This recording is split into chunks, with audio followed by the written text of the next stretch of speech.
Right. Thanks everyone for joining us. Good evening. If you can hear me, good evening, everyone. Thank you for joining us for our main webinar, Media Girls Nigeria main webinar. Thanks for joining. We'll begin shortly. I think we just want to wait for some of us to join before we start. I hope I'm audible. Can you hear me? Yes, we can. And we can start. We are live. All right. Thank you. Okay, we can start now. Yes, we're live on YouTube. All right. Good evening, everyone. You're welcome to Media Girls Nigeria May webinar. It's been wonderful with our coach.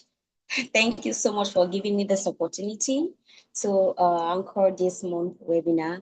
I appreciate you. God bless you, ma'am. And also to all the media girls, thank you. And so our moderator for today, my name is Temitope Shunde. Now, really want to anchor this evening with the other media girls on the line. All right. Without wasting much of our time, I'll go straight to having a profile of our moderator today. I'll be putting it on the screen while I read it out. Please, I hope I'm audible enough. All right. Blessings Mosugu is a Pan-African broadcast journalist and international moderator known for steering high-level conversations across policy, investment, business, and leadership platforms.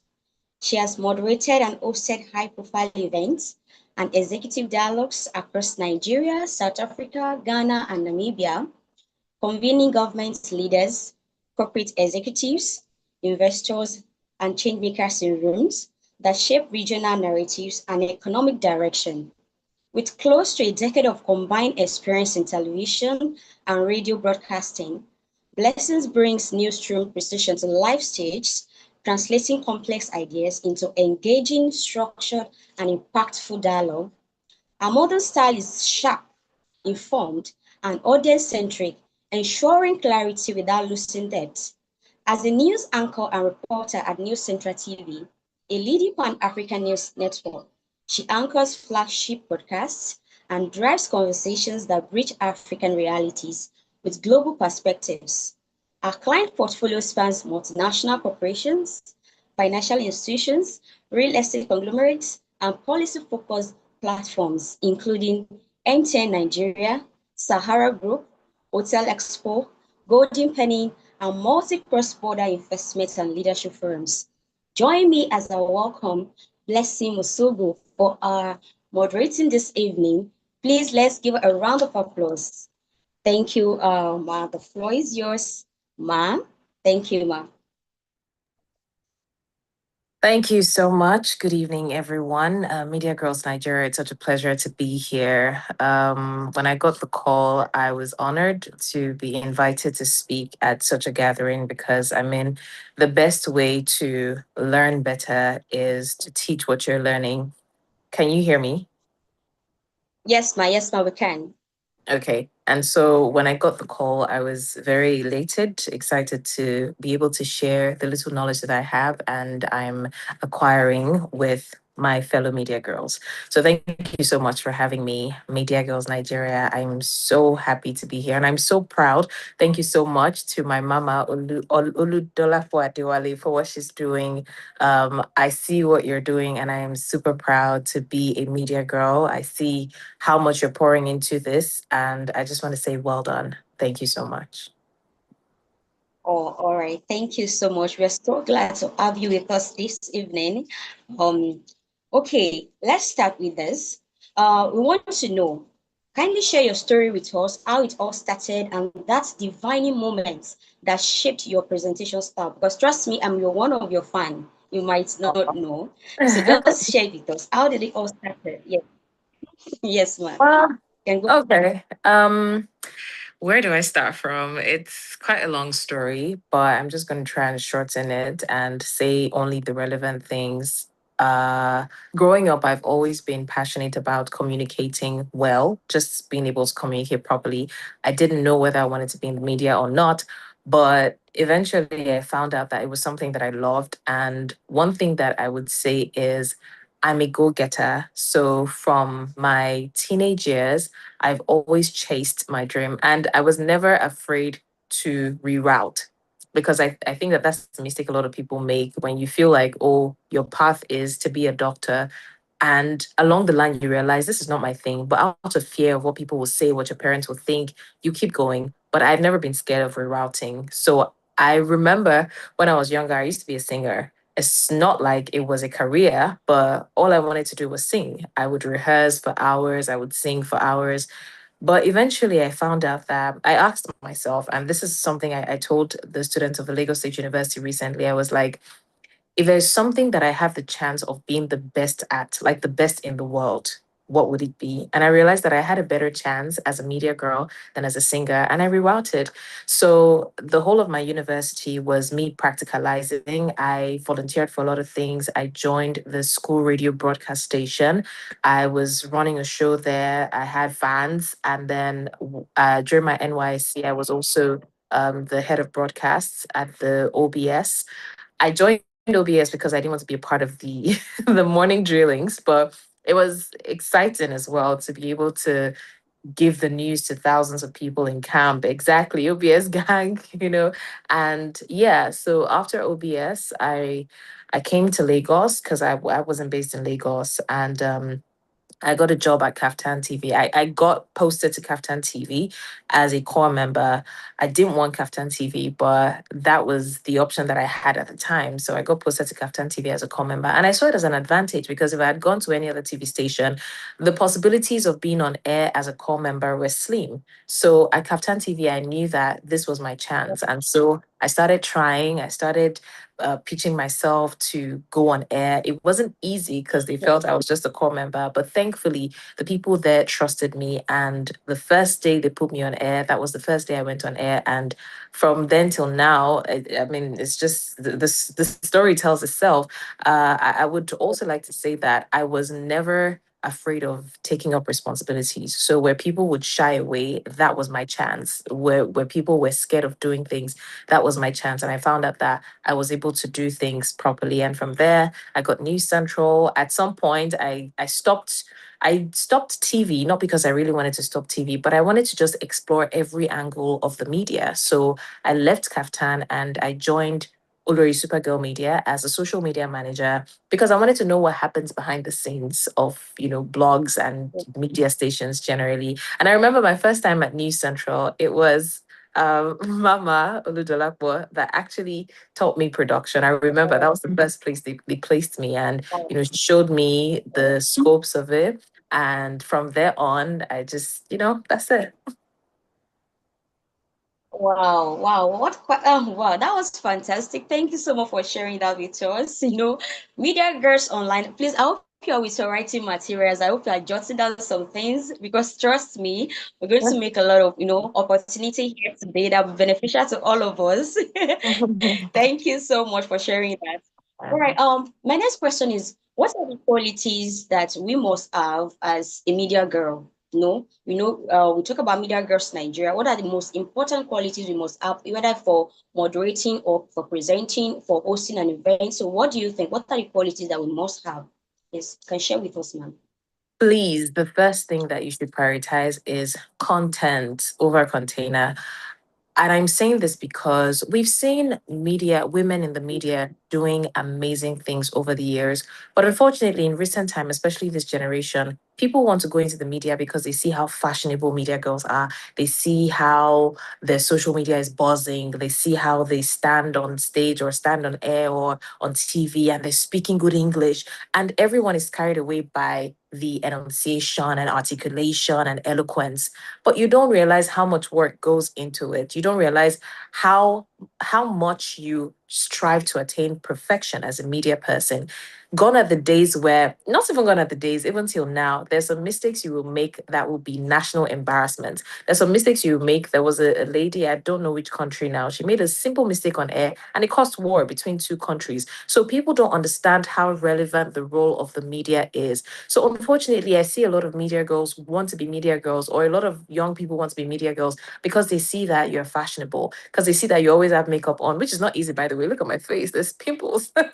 But what I'm just trying to say basically is you need to learn to prioritize content. You need to, I don't, I, I'm tired of people saying things like, oh, media girls are just beautiful. There's nothing upstairs. Or media girls just know how to dress. They don't really know how to speak well. They don't know history. So you need to be able to do your research. I don't want that research culture to die. Before I go on air every single day, I have a weekly show or a daily show, 5 days a week. It's called the 12 Report. Before I go on air, I do my research.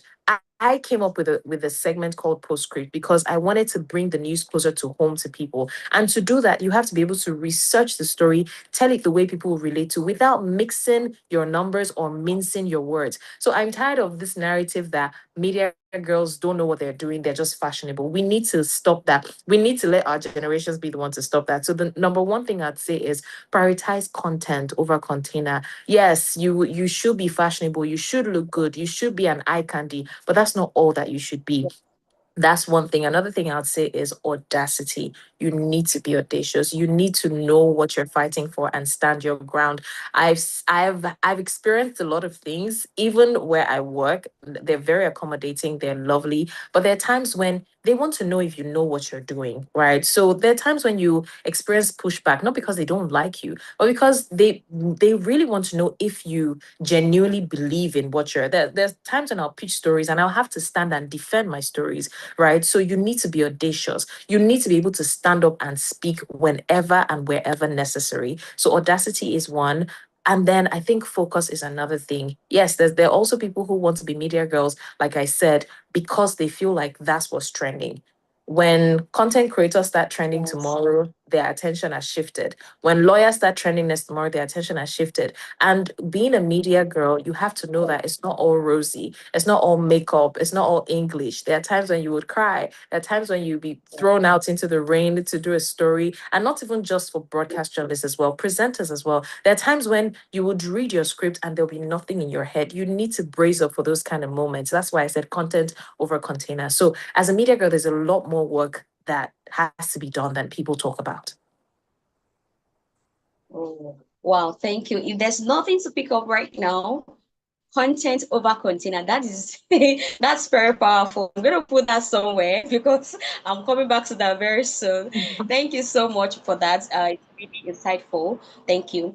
Okay, my our next question will be, for the first time, everything there must be first time to everything, and especially media girls that are just emerging, like I personally. So how do we overcome stage fright? Trust me, there is stage fright. It's different from when we're in primary school or secondary school. That's to say, go and recite a memory first. You just went blank. You don't even remember what you memorized before then. So, how do we overcome stage fright when we are presenting or moderating to the large audience? How do we go about it? Thank you. That's the next question. How do I say this without busting your bubbles? You never overcome stage fright. And one prayer that I pray personally is that I don't ever want to get over the nervousness. And I'll tell you why. There's a way being nervous Okay. keeps you on your toes, right? There's a way the nerves make you. Have you never been in a situation where maybe you have to present something or you have to host an event and the whole of that night you can't sleep? You're thinking, how do I put my words together that it comes out well? How do I do my intro? How do I make sure that my words are presentable? I don't make any mistake. It happens to every one of us, even the best of us. And I think that the advantage of having that is that we are not relaxed. Imagine a world where every presenter, every media person has no stage fright. Yes, you get to a point where you're comfortable with the audience, you're comfortable with the stage, but you still feel nervous. And it's okay. In fact, that's what I want, because the nerves is what pushes me to be excellent. Like, I'm thinking every day, how do I, okay, I'm tired of just starting with saying, distinguished guests, ladies and gentlemen, how do I make this more fun? How do I spice it up? The nerves make you do that. So you wanting to overcome stage fright or wanting to overcome nervousness is you wanting to be overly familiar with your stage. And when you're over familiar, it comes with disadvantages. Because, I mean, if I have a friend coming over now, I can just, what's the word? What's the Yoruba balance for it? Jabo. I can just speak one nonsense English. And in my head, this person is my friend, they will understand. So that's what happens when you're over familiar with your stage. You tend to now, your brain is relaxed, you're not on edge, your brain is not thinking. So you make any mistake and you just gloss over it like, these people understand, it's not today I've been hosting events. So for me, I want to be nervous. I want to be scared so that every time I show up, I'm putting in my best. I always tell people this: let your next appearance be your best appearance. Treat every appearance like it's an audition. Treat every appearance like, say, for those who want to be journalists, Amanpo is sitting in the crowd and she's looking for a young journalist to mentor. She's looking to go back to the CNN with one young, exceptional journalist. I want to be that person. So how do I outperform my past? And I feel like what pushes me to do that is the nervousness. So I don't want to overcome it. Because the truth is, nobody really overcomes stage fright. You only learn to manage it. It doesn't show. The more professional you get, the less it shows. But trust me, it's there. Especially when you're all over the place. Maybe there's a change in the agenda, there's a change in activity. Your mind is everywhere, but you being able to learn how to stay composed is what you need to know, right? So, and I mean, subsequently, we get to talk about that as well. Okay. Definitely. Thank you for that, for being honest about it, because stage fright will always be there. Nervousness will always be there. Now that you have ascertained that fact, next question is this. Now, we agree that, yes, what about we now make a mistake on live or when you're presenting? And mistakes sometimes they are inevitable. Nobody is perfect. There's a mistake, or let's say mistakes or unexpected situations, and it has happened already. How do you now handle that? Because we know that nobody is perfect. And I Yeah. remember you cited an example whereby a reporter had something that you mentioned it earlier, and it caused a lot of global issues. So how do you handle that? But the pressure will come, trust me. Mhm. How do you Yeah. handle it? So I think that based on history, because I tried to do my research, based on history, the journalists who cause chaos with some of the words they say, even in Nigeria here, are those who do not retrace their words, those who do not retract their statements. So I said that to say that, first of all, you should never have an inflated sense of self to the point where you think you can never make a mistake. That in itself is a mistake.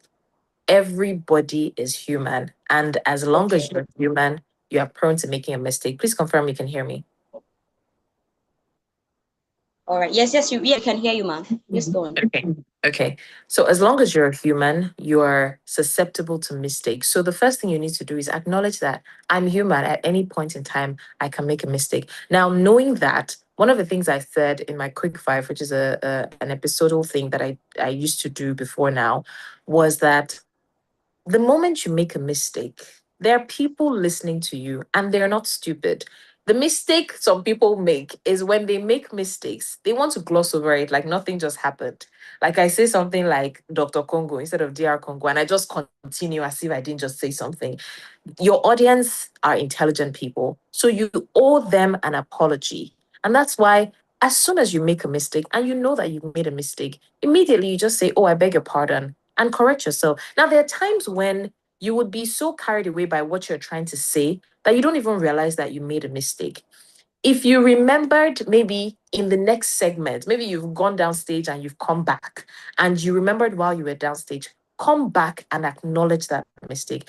Don't make your audience feel foolish by just glossing over mistakes as if it didn't just happen. Like, have you not seen situations where someone did something online and you're like, ah, is it only me that saw that thing? This person just do this, and everybody is pretending as if nothing happened. Don't ever be that person. If you made a That's mistake, true. oh, I beg your pardon. Sometimes even just make a joke about it. Can you imagine? I said this. I'm so sorry. Or maybe I was thinking about rice or chicken in the house. Just make light of the situation. That's one. Then I think that the third thing I'll say, and this is where a lot of us get stuck, is don't ever allow your mistakes to determine your performance going forward.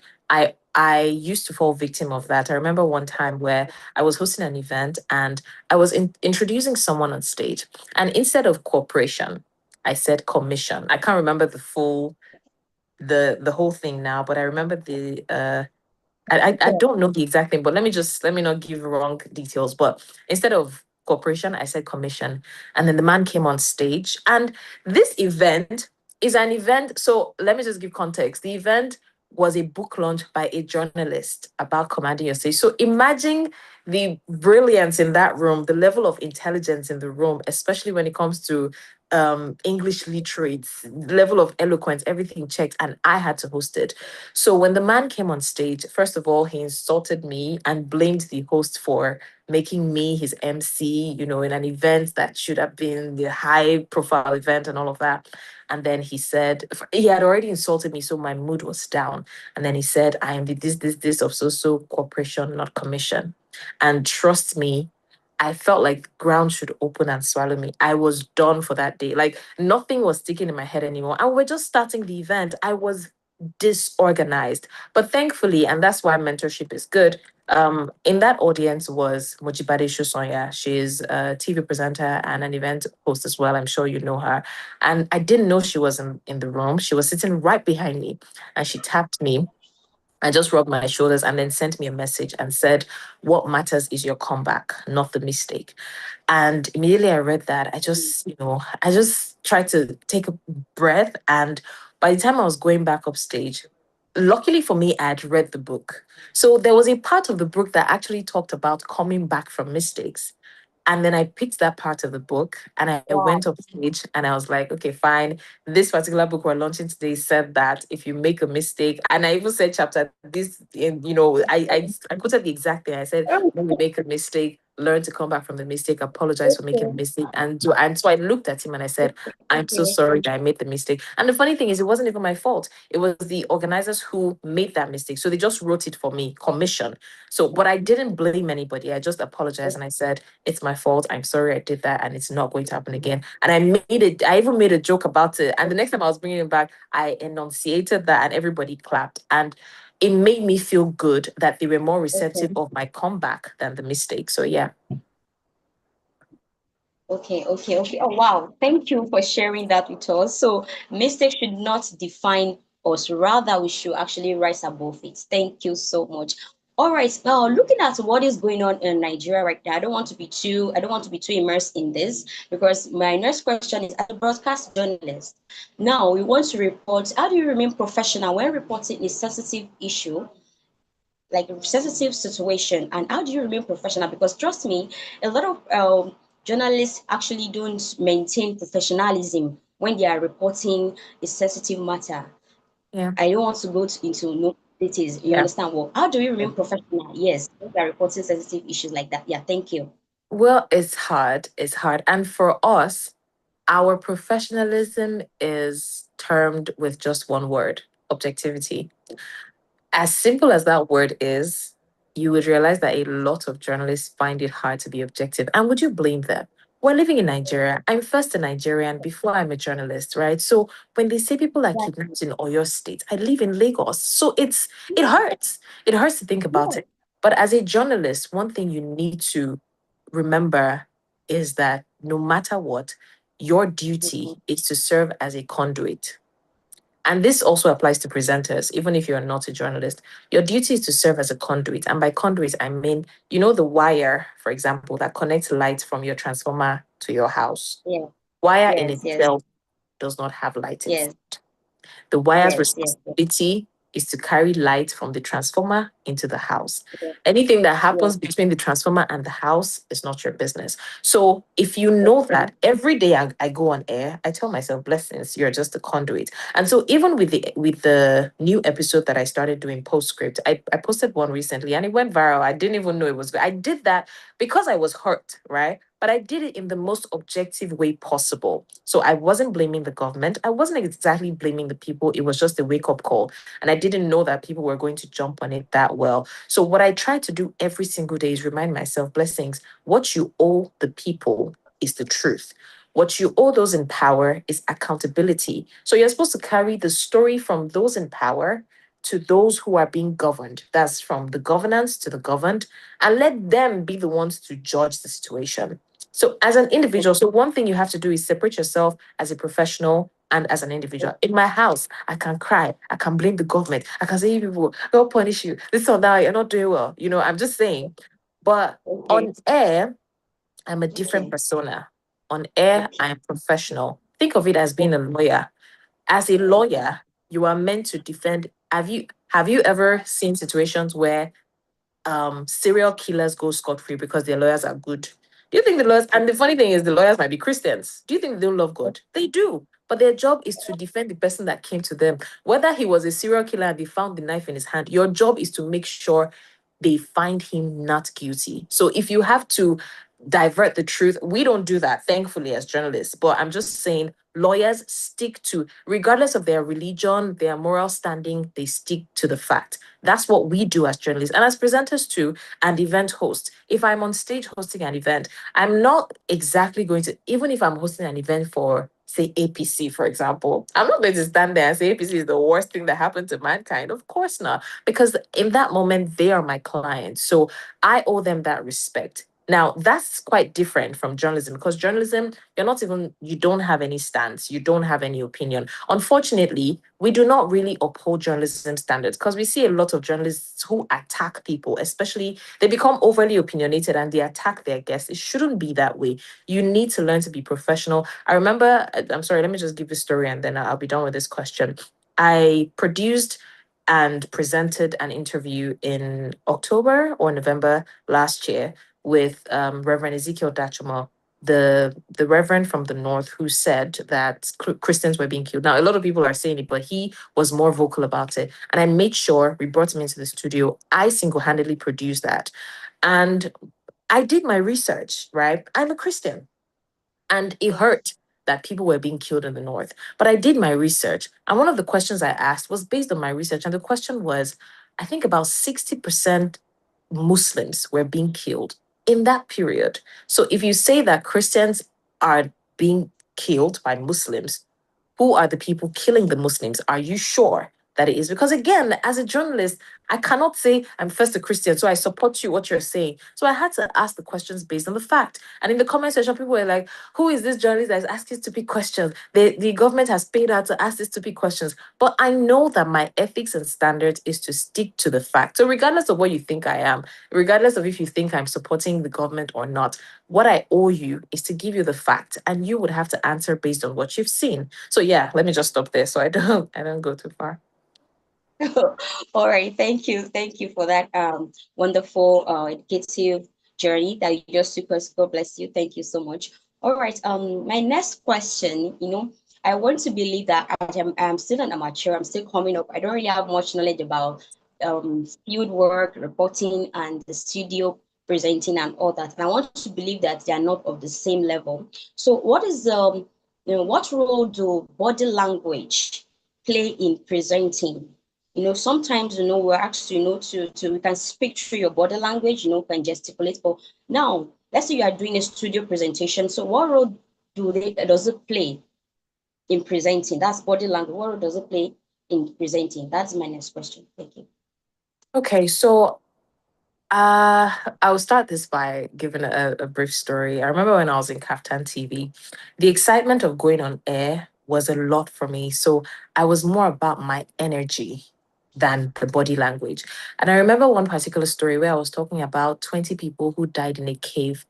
And because I was so carried away by the energy, I was sounding like, and now 20 people have died. And my chairman was like, why are you happy? It's a sad news. Why are you excited?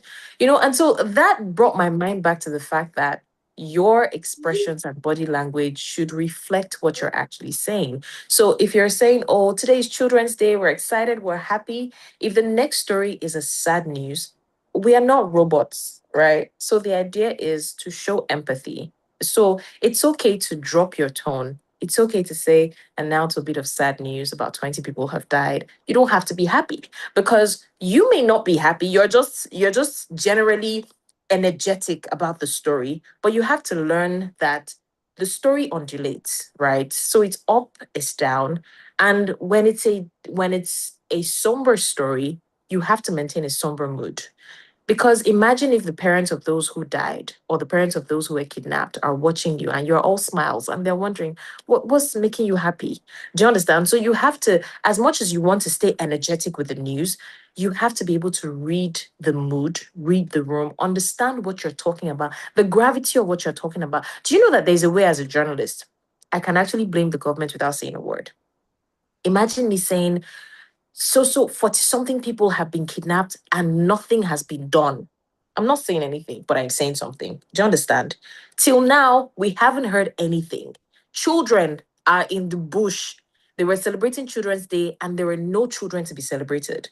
I'm not accusing anybody, but I'm saying something to the people that should hear it. Do you get? So there's a way that you send a message, the strength in your word, the vocal energy, everything should reflect what you're saying. And the same thing with body language. I think that your vocal energy even speaks more than your body language because think of it as for the girlies in radio.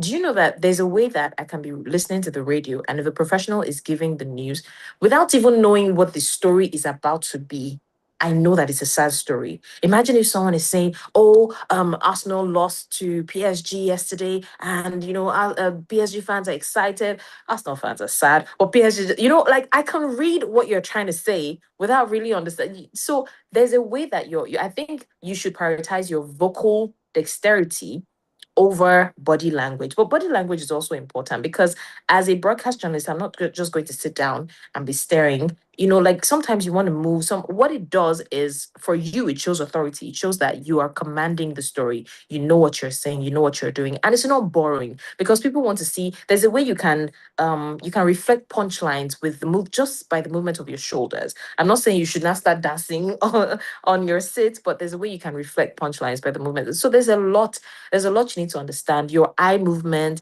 your body language. If you're interviewing someone, say the president, for example, and you can't maintain eye contact, it will read as though you're intimidated. So as you're asking questions, have you seen where, you know, the professional journalists are interviewing people in power and they're questioning them and they're looking at them straight in the eyes. They're not saying anything, but those ones are stuttering. Yes, we promised renewed hope, but you just have. It's because of the way, like you're showing authority without saying a word. You said you were going to give us renewed hope. This is 3 years down the line. Nothing has been done. What can you say to the people? And I'm looking at you straight in your eyes. You'll be fidgeting because you can see that I know what I'm saying. I've done my research and I'm looking at you for answers. So I think that all of these things are the things that media girls really need to learn. Okay, all right. Thank you for clarifying that. We appreciate you for that. So now we know how to put all of those body languages to use. Okay, we can start sending in our questions from Zoom and YouTube. We've spent half of the time already, so by now we should have all our questions ready. And those of us that want to ask questions directly, when it is time, you are allowed to do so. Thank you everyone for joining. All right. My next question is sometimes we used to hear kind of how will I put it now? As they believe that it's a woman and women's world. People used to say that a lot. That okay, women will have a lot of advantages more than men. I don't want to talk much about that. But as a woman in or a lady or as a female in media, how do you handle challenges? They believe that okay, because there's some a level of respect they will accord to a lady or a man or a woman, and they have to weigh it when it comes to man or men to put them in that category. So what are the challenges have you faced so far in presenting or in broadcast journalists? Can you share it with us? Thank you. Hmm. Okay, so it's two questions in one. Or What are have you the faced any challenges? challenges at all Definitely I that you know, have. okay, this, yeah. Definitely I have. Hope you So can I'll hear talk me. about the challenges. Yes, I can, loud and clear. Okay. All right. All right. Thank you.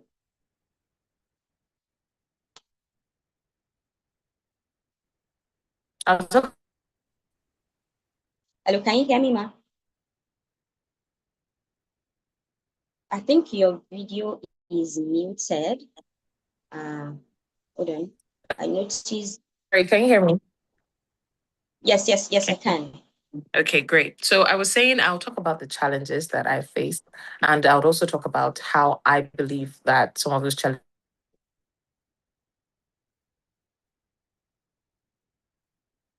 All right.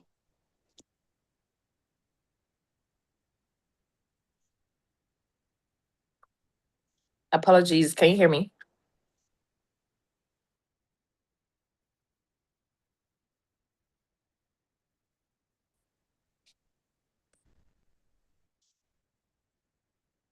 Yes, ma, I can.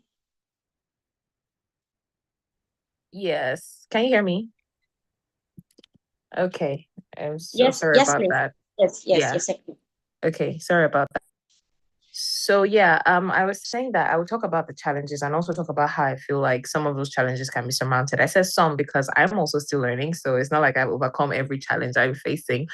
But yeah, I think largely the first one and most common one is the intention to, I wouldn't say conscious, probably subconscious intention to want to silence your voice, especially if you're a woman and you're young. I think it's a lot more pressure for young women in media. But okay, let me try and give some examples. Now, the first challenge I faced in the media space was I was undervalued. And by undervalued, I mean I was overused, underpaid. And it wasn't a case of, oh, I feel like I deserve more. It was just a case of everybody that was in the direct line with me seemed to have been earning more.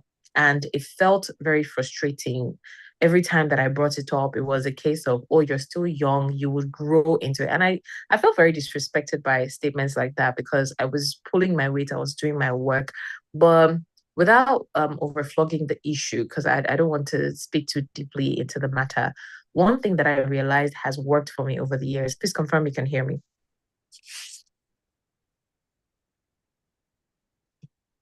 Can you hear me?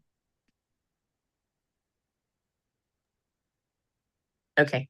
So, one thing that has worked for me over the years is that I realized that the more your value increases, the the less these challenges that you have to face. And what I mean is, I got to a point where I told myself, I need to increase my value to the point where, as much as they say no man is indispensable, I feel indispensable.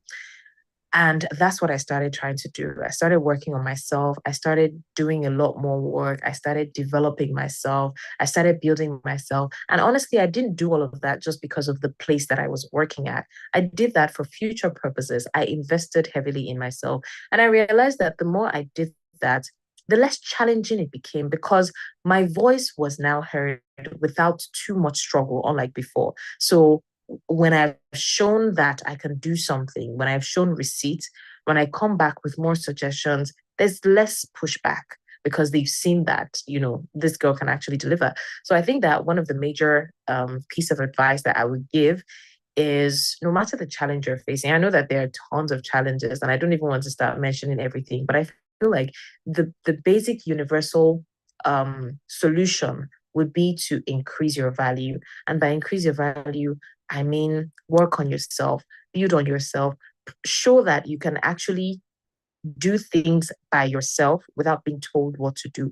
If people see you as someone who needs instruction or direction before they can make a move, they would never really trust you with independent initiatives. So always think about it as if I increase my value, I would have less pushback. I think that's just where I'll stop on that.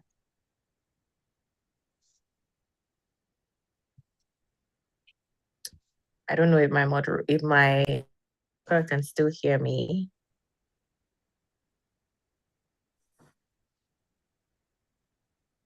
Can you talk, my guest? Please go on. Okay, yeah. So I've answered that. I don't know if you still All want me right. to talk Okay. more I about think some. I want to believe that's my network. Sorry about that. Okay. So, but I All don't know. right. All I'm right. done Thank answering the you. questions. I don't know if you Thank heard you so that. much. Even though I think I lost some. Um. Okay. Yeah. Okay. All right. Thank you, ma. Just a minute. I want to see some of the questions we have here, even though we are not Okay. in the question and answer session. Please, if all can hear me, kindly reshare some of your questions. If you can, I was briefly logged out. I must submit some of the questions. Please kindly reshare all the questions you sent earlier before now. Thank you so much.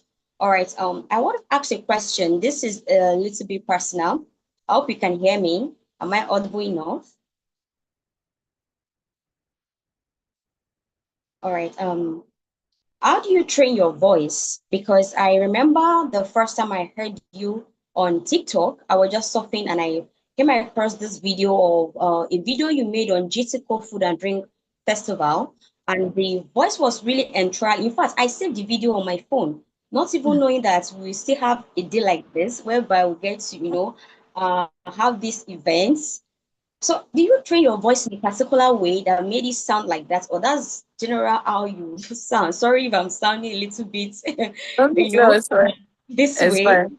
your voice, or that's how you speak normally. Because trust me, I saved that video. I didn't even know a day like this will come. Trust me, I never even knew who you were that day. I was just like, oh, I like the way she speaks, and I just saved the video. So when I Oh. saw your name on wow, are you serious? And I have to ask this question, and I'm sorry, and I covered myself. So, please say your voice, please tell Oh, no, us. no, don't be sorry. Thank So you. I get the question a lot. And to be honest, at first I didn't know how to answer the question because I didn't know. I honestly didn't know. But eventually I had to start like looking back at because I wouldn't tell you that I set out to sound like this. I didn't have a particular sound in mind when I started.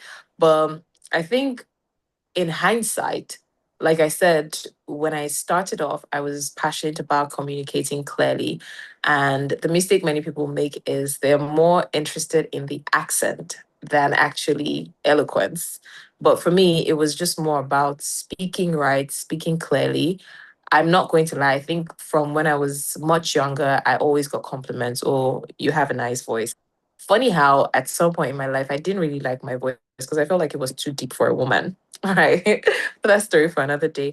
But yeah, so growing up, I did a lot of things. I read a lot of novels, a lot of books generally, but the thing that differentiates me from other people who read or people who read in my time was I never read to myself. I read out loud. So when I'm reading, I'm disturbing the entire neighborhood. So I'm reading and I'm trying to articulate, pronounce my words well. I'm trying to speak properly.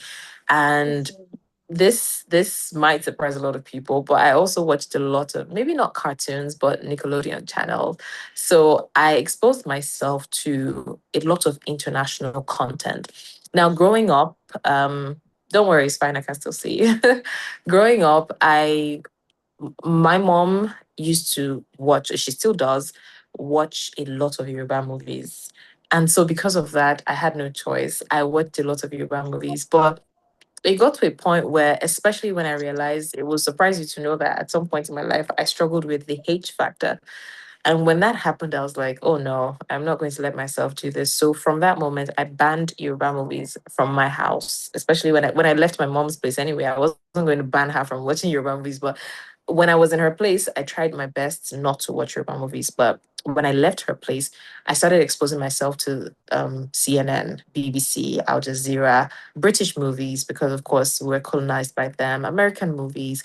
I liked the way they spoke. I didn't want to speak like them, but I wanted to sound clearly. I wanted to speak properly. And I think that all of those things just came together, I guess.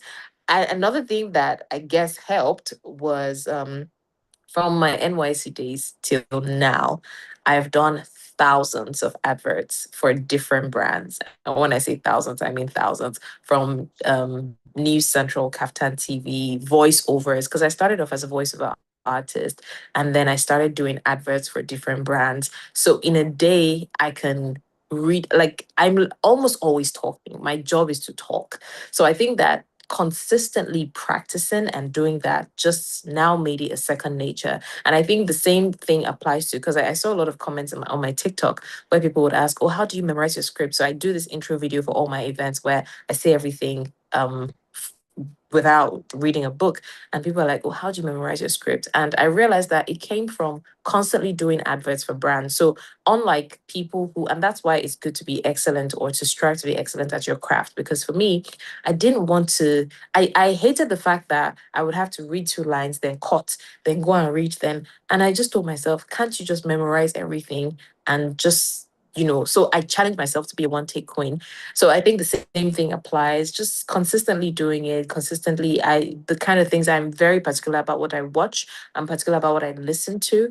If there's a podcast that is interesting, but they're not speaking well, I wouldn't listen to it. And that's how bad it is. So yeah, I think that's how I train my voice. All right, thank you so much for that. Now noted. Okay, all right. Before we move to question and answer, what's one thing every media girl must remember when she holds a microphone? One thing every media girl must remember when she holds a microphone. Thank you. One thing, there are a lot of things, but one thing I'd say is not about you. Yes, sometimes you see, especially when you do your research, when you stay up all night and you're researching the history of the company or the person you're interviewing, there's that tendency to want to overdo or outshine or show that I did my research, and then you go on and on. But if you remember that what you're doing there is not about you, the interview is not about you, the event is not about you, you would know how to you would know the kind of words to say, no matter how. There are times when for all of my events, I I don't spend anything less than 2 hours preparing. But there are times when my intro is just as short as 5 seconds. I try to read the room and I realize that it's not in my place, right? Because let me use events, for example. People send you the event brief and they tell you what the entire event is about, what they plan to tell people. But you now take it upon yourself, just your intro alone, you have told everybody the entire, like what the entire event is about. So when you realize that it's not in your place to say certain things, yes, give an overview of the event. Even for your interviews, give an overview of what you're talking about. But it's not in your place to tell people what Wiki, for example, the road he's planning to commission the next time. It's in his place. So yes, give an overview, but the interview is not about you. The event is not about you. The presentation is not about you. So when you know that it's not about you, you want to excellently deliver, but at the same time, you don't want to outshine the clients or the people who called you or your news station. And yeah, basically. All right. Thank you, Ma. That's noted, Ma. Thank you so much. All right. Final word or advice for media girls who wants to go into moderating events like yours. Please, can you share with us? Thank you. Any Mm, final word? yeah, I would say this because this has bothered me for a while. I think for especially the young media girls, do not be carried away by numbers or by what we call achievement so be particular about mentorship, but don't think that it's everybody, any Tom, Dick, and Harry that can mentor you. And I'm saying this because, I mean, look at Media Girls Nigeria. You guys are eating good because the person who's training you has gone through rigorous training. She knows her onions. But this age and time, we're too quick to celebrate success. So you see somebody has 1 million views on a video, maybe an MC, and you feel like, okay, because she has the views and the visibility, she's the right person to mentor you. No, as I am, I still have mentors. I have people who are holding my hand on a daily. There are times when I'm confused as to what I want to do. And I run to these people to ask questions. And I'm not just going to random people who don't know what they're doing. I'm going to people who have been grinded in the system, people who like they know their onions. They know what they're doing. In their sleep, they can tell you about the media. They know the business of the media. They know the skills required. They know everything. They've made mistakes and they're helping you not to make mistakes. But unfortunately, in this age and time, we want to attach ourselves to people who just maybe you just took a course for 2 months and then you're doing a masterclass on media. I think that we should pipe down on how we just want to be mentored by any and everybody. Because the truth is, no matter how good someone is, you need to be grounded in your craft. You need to understand what you're doing to be able to teach. Yes, I'm not displacing the fact that as you're learning, you can be teaching, but don't allow everybody make you feel like they can mentor you or give you a masterclass. Always, one thing I'll tell the young people: respect the experience, respect the level of professionalism. When someone has been in the craft for 10, 20 years, you can't compare that person to someone who has been there for 2 years because this one knows how to use social media better. So be very selective with who you learn from. Yes, so with social media, you can follow everybody, you can learn from everybody, but when it comes to mentorship, you have to be very picky because it's a future we're talking about. All right. Thank you so much. That God bless you. We thank you for all the important notes that you shared with us. They are very important to us. God bless you so much. All right, we're in question and answer now. So we have some questions here. I'll read out now. Please, what's the difference between a presenter and a broadcast journalist? So this person is asking that what's the difference between a presenter and a broadcast journalist? Mm. All right, thank you. Okay. Okay, that's a good question. So for a broadcast journalist, a broadcast journalist can be a presenter, but not all presenters are broadcast journalists. I am a broadcast journalist because I work on a TV station. You could work as a radio presenter. You're also a broadcast journalist. So think of it as anyone who is saddled with the responsibility of broadcasting the news, broadcasting information to a wider audience, to the mass public at a time. That's a broadcast journalist. So you could even be a reporter and be a broadcast journalist as long as you're given the news information. So being a broadcast journalist is a accumulation of a lot of things. So number one, you're saddled with the responsibility of disseminating information. Number two, it has to be news related. That's why it's called broadcast, like WhatsApp broadcast message, basically. So news related. So I see a lot of people saying, oh, I'm a presenter of a podcast, I'm a broadcast journalist. No, a broadcast journalist is one who is saddled with the responsibility of disseminating information, which we call news, to the mass media.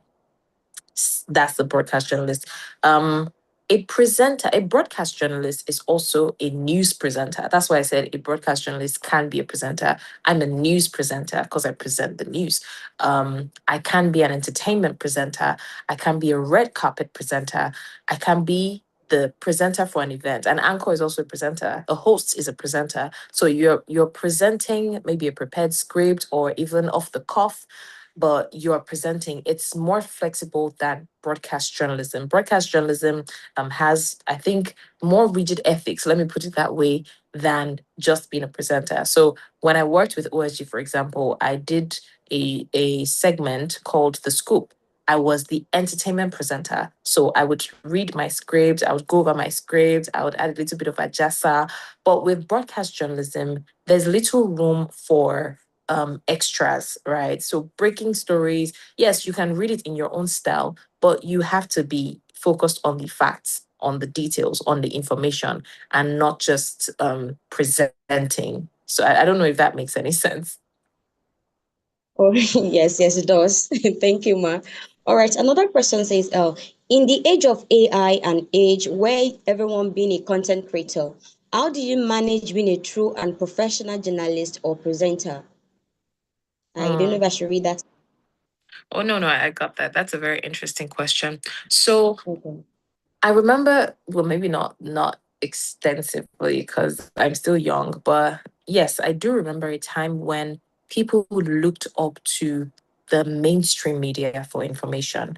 People relied only on the news outlets, newspapers, the mainstream media, basically television, radio. But now There are lots of content creators, there are lots of blogs, there are lots of citizen journalists. And in fact, the mainstream media is now trying to also adapt digital journalism, citizen journalism. So, as a journalist, I can be going somewhere and I'm now allowed to use my phone because of the urgency of the matter. But I think that how you can stay true to your craft as a journalist is we have moved from, and that's why it's good to evolve. The whole of the mainstream media has evolved from being just the source of information, because now anybody is a source of information, to a fact checking organization. So you would see a lot of people go on blogs. Oh, this blog said this blog said that. Let me wait for Arise and hear what they will say. You cannot take away the fact that, yes, these blogs might post it first, this media outlet might post it first, but the mainstream media is still saddled with that responsibility of fact checking stories before posting. That's one thing we're never going to lose. That's why we still have that level of credibility. So if the bloggers are telling you over 1,000 people died in a fire accident, it's our responsibility to go there, find out, okay, 1,000 was a bit of an exaggeration. It was about two people who died and hundreds got injured, but 1,000 people did not die. So you would see that people still gravitate towards. That's why you see news outlets still having massive number of views. Have you never asked yourself, if we have all these bloggers, why do people still depend heavily on the news? And that's because you cannot take away the fact that we are responsible for dishing out information with facts, accuracy. There are some blogs that, in fact, the more you distort the truth, the more views you get. And we're not going to sit down and pretend like blogs are not doing it for the numbers. So definitely there are elements of truth distortion, there are elements of misinformation with these blogs. I'm not saying what they're doing is bad. It's commendable because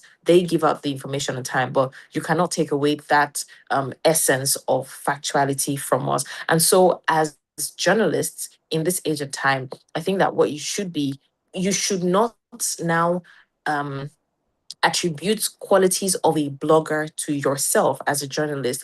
And what I mean is, if you know that, okay, the news has gone out and you're a broadcast journalist, don't be one of those who would get stories from blogs and posts because you're a broadcast journalist. Go through the due process. If you need to go there, go there. If you need to call your colleagues around there, if you need to call people, make sure you fact check the stories. And in fact, you can even literally develop a niche from fact checking.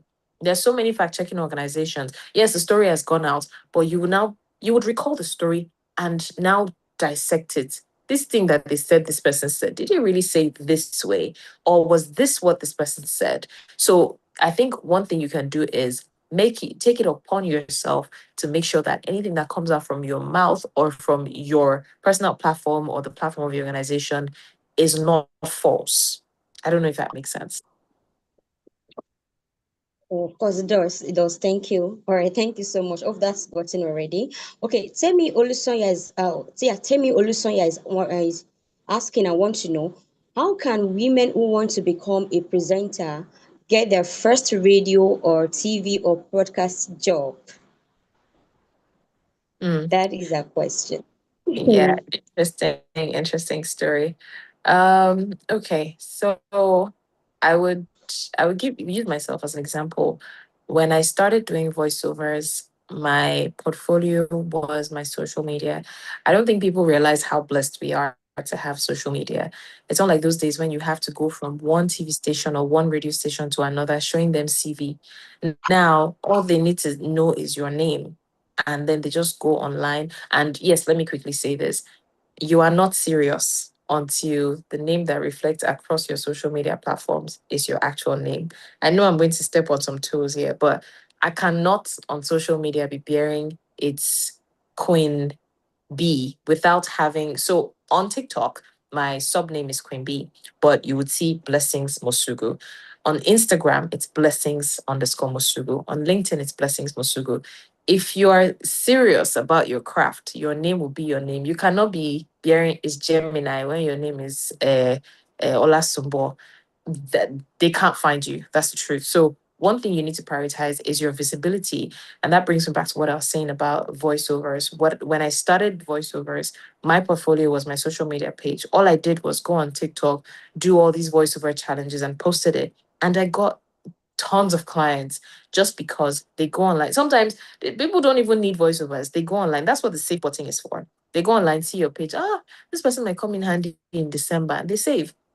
And in December, somebody's reaching out to me and saying, "Oh, in February, I saw a video of yours, and I believe that you are the one who can translate what we're trying to do perfectly." So I think that one thing you should be heavy on is social media. Make sure that you are not, yes, it's okay to post your church outfits, it's okay to post the vacation, but let your social media reflect what you do. So, yes, to answer the question, the best way you can get your gigs, tell people what you do, and not just social media, people around you. They can't refer you if they don't know what you do. Make noise about it, because nobody's going to do it for you, and let your social media reflect what you actually do. All right. Thank you so much.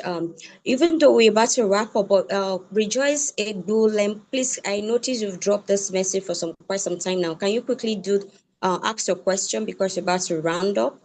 Apologies for that. If you can hear me, Rejoice, are you there? Yes, I am. Thank you. Good Okay. evening. All right. Good evening, Blessing Mosugu. Good I don't know evening. if I got that Yep. pronunciation correctly. Yeah, it's blessings. Good evening. Blessings, okay, Mosugu. Thank you very much, Ma. This was really insightful.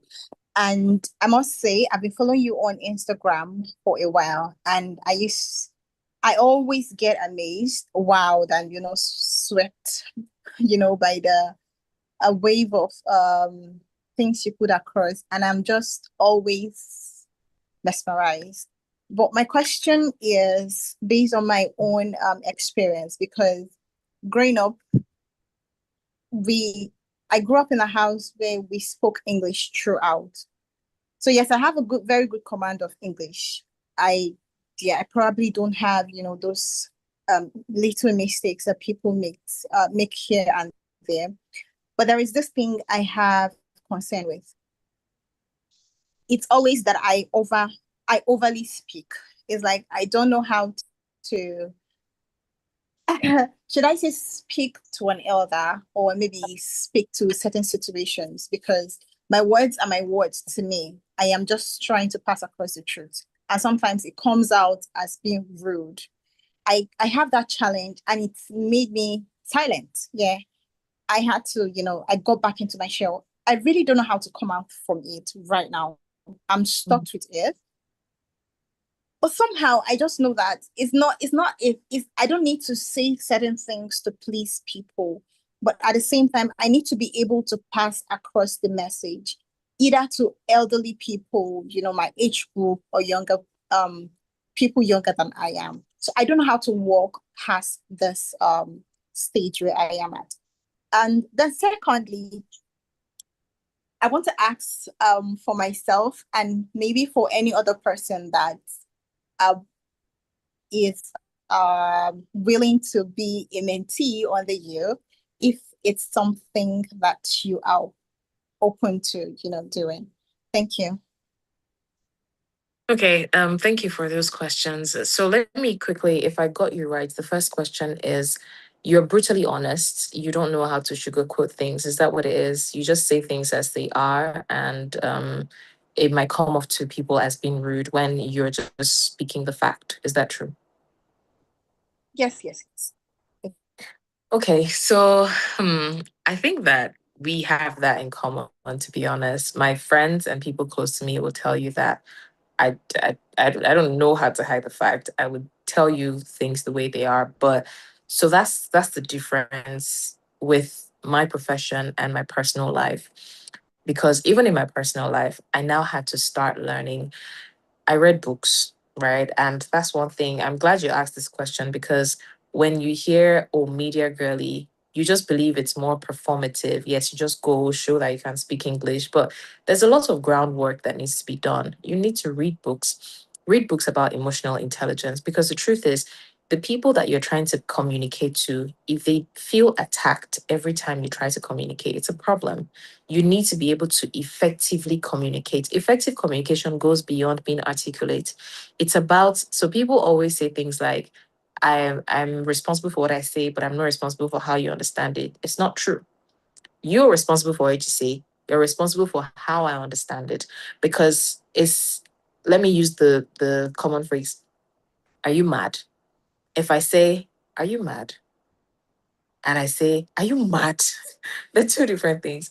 The first one is me showing concern. Are you mad at me? Are you angry for something that I did? The second one is me flat out insulting you. So if I say that and I'm now expecting you to understand, maybe I say, are you mad?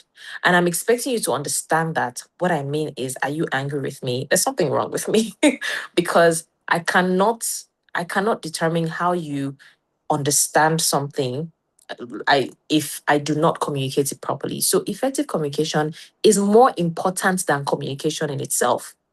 It's not about understanding how to communicate. It's about understanding how to effectively communicate. And you also need to learn to understand the geography where you are, the culture of the people you're communicating with. That's why, again, I said it's good to read books. The way you communicate to a Nigerian is different from how you communicate with someone in the UK. If you want to, maybe you want to interview somebody in the UK, and maybe Keir Starmer, for example, you want to ask him questions, the Prime Minister, and you go, "Oh, hi, you said that the people would be entitled to, let me say, free travel, just something, a reform that he introduced." If you come to Nigeria and you are asking maybe a Wale Edu questions, and you're like, "Oh, hi." First of all, they may not complain, but people that are extremely traditional will say, "Am I your mate?" We've seen cases where even on the news, a news anchor called out his fellow news anchor because she greeted him with his name.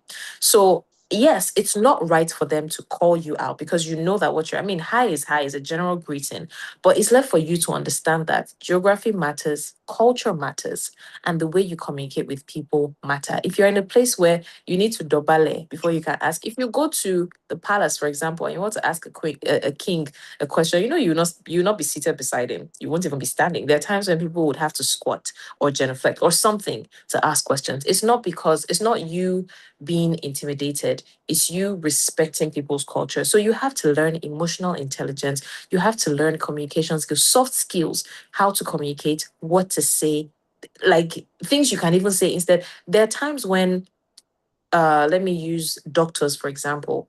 A doctor maybe operated on someone and unfortunately the person lost their life.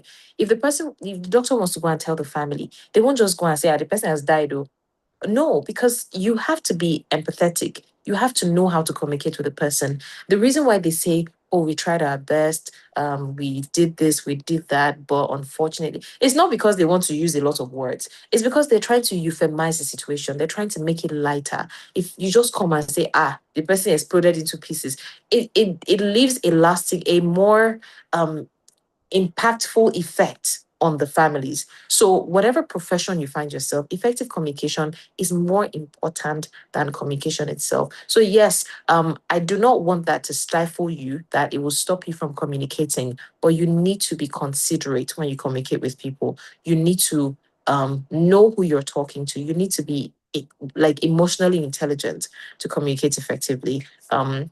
That's the answer to question one. Question two, well, I've gotten that question a lot of times, and to be honest, I genuinely, deliberately took my time because I'm still learning.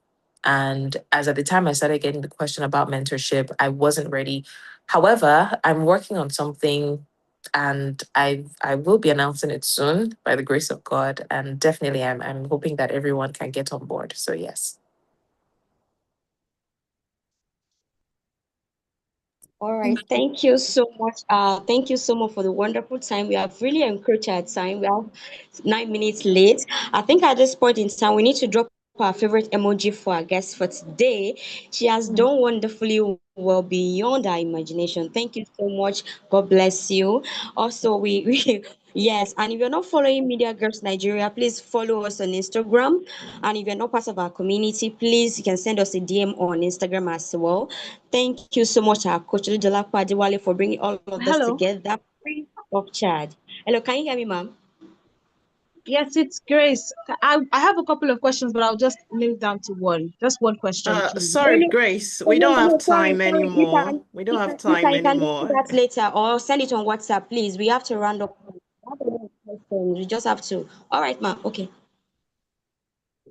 All right. Thank you so much. Artie, for that, Temitope, for that wonderful presentation. I know you really looked forward to doing this, and I can only say you keep getting better. And to our guests tonight, the BM herself. I think I should turn on my camera. Yes. So I guess tonight, the BM, ladies, well, I'm tempted to say ladies and gentlemen, but ladies, I think your guy joined us tonight. Sometimes guys join the call. But Oh, ladies, I want you to give your best emoji, just like Temitope mentioned earlier. Give it to our guest, Blessings Mosugu tonight. She did thank you. fantastic. Thank She was you. just dropping those nuggets. I was just getting them in per second billion. Thank you so much Thank for sharing. you.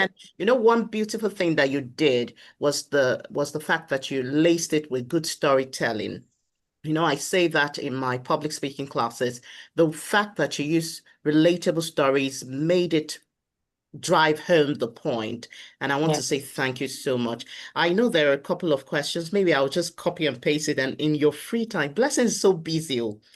Blessing is so busy. Maybe in her free time, she can do like a 2 minute video and answer all those questions. So the admin just copy the questions that we cannot answer, and maybe she can just do a voice note or something to just address the questions. But I want to say thank you for making our time to Thank, inspire the ladies tonight, and we can only wish you all the very best in life.